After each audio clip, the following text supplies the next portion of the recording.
세상 속의 제자도 채널 구독자 여러분 안녕하세요. 좋은 아침입니다. 오늘 하루도 주님 안에서 힘차게 시작하셨으리라 믿습니다. 오늘 저희가 함께 살펴볼 내용은요. 하나님을 경험하는 삶 365 이 묵상집의 28번째 날, 중보자를 찾으시는 하나님에 관한 이야기예요. 네, 안녕하세요. 이 주제 참 중요하죠. 맞아요. 하나님께서 왜 그렇게 중보자를 찾으시는지, 또 우리는 왜 가끔, 아니 자주 다른 사람을 위해 기도하는 걸 망설이는지 좀 깊이 들어가 볼 필요가 있겠어요. 네, 그렇죠. 묵상집에서는 에스겔 22장 30절 말씀을 딱 제시하면서 시작하는데요. 하나님께서 이스라엘 땅을 이제 멸망시키지 않으시라고 그 성벽에 무너진 곳에 서서 막아줄 한 사람. 그러니까 중보자를 찾으셨다는 거잖아요. 네, 맞습니다. 그런데 결국 찾지 못하셨다는 그 안타까운 말씀이죠. 여기서 말하는 중보자는 그냥 기도만 하는 사람이 아니라 정말 하나님의 그 마음, 그 안타까움을 같이 느끼는 사람, 그런 사람을 뜻하는 거겠죠? 하나님의 마음을 품은 사람이군요. 그렇죠. 그런데 왜 우리는 이걸 알면서도 마땅히 해야 할 중보 기도를 잘 못할까요? 묵상집에서는 한 두 가지 정도 이유를 이야기하는데요. 첫째는 기도해도 하나님께서 과연 응답하실까 하는 그런 두려움 때문일 수 있다는 거예요. 네. 정말 많은 분들이 공감하실 것 같아요.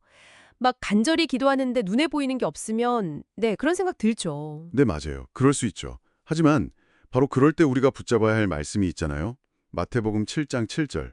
구하라 그리하면 너희에게 주실 것이요. 하나님은 약속하셨거든요.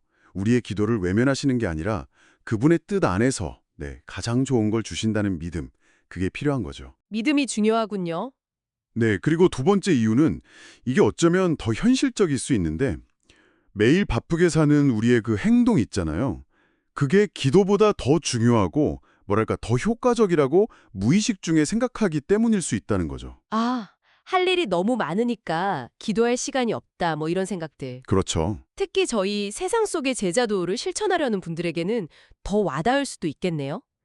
당장 눈앞에 보이는 필요를 채우는 게 더 급해 보이니까요. 네, 충분히 그럴 수 있습니다.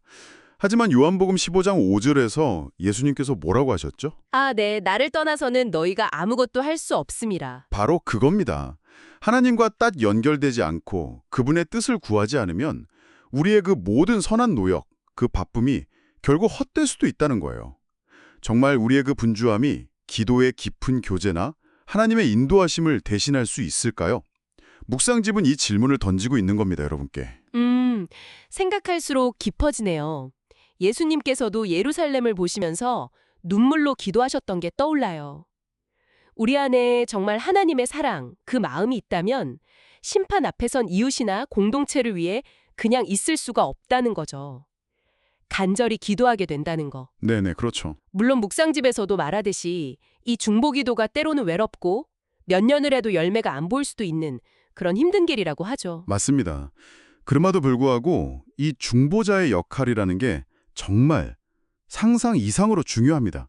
묵상집 표현을 빌리자면 중보자는 가족과 하나님의 심판 사이에 또는 어떤 개인이나 나라와 하나님의 진노 사이에 서 있는 유일한 사람이 될 수도 있다는 거예요. 유일한 사람이요? 와. 네, 그러니까 중보기도는 그냥 소원 비는 게 아니라 하나님의 심판을 막고 자비를 구하는, 어떻게 보면 하나님의 역사에 동참하는 거룩한 행위라는 거죠. 여러분, 이 사실이 우리의 기도 생활을 어떻게 바꿀 수 있을까요? 오늘 하나님을 경험하는 삶 365 묵상집을 통해서 하나님이 중보자를 찾으신다는 것, 또 우리가 기도를 망설이는 이유와 그걸 넘어설 믿음, 그리고 중보기도가 얼마나 중요한지를 다시 한번 생각해봤습니다. 이 모든 게 오늘 우리에게 어떤 의미일까요? 묵상집은 에스겔 시대에 하나님께서 중보자를 찾지 못하셨다고 기록하잖아요. 그렇다면 오늘날, 지금 이 시대에 하나님께서 우리를 찾으실 때 우리가 그 한 사람이 되는 걸 막는 건 뭘까요? 어쩌면 지금 바로 여러분의 가정, 교회 공동체, 아니면 이 나라의 그 무너진 성벽 틈에 서서 기도하기를 하나님께서 기다리고 계실지도 모릅니다. 오늘 하루 내가 그 중보자가 될 수 있을까? 이 질문을 좀 마음에 품고 조용히 기도하는 시간을 가져보시면 어떨까 싶습니다. 네, 정말 좋은 도전입니다. 오늘 하루도 기도로 하나님과 동행하시면서 세상 속에서 빛나는 제자의 삶을 살아가시기를 축복합니다. 여러분, 힘내세요.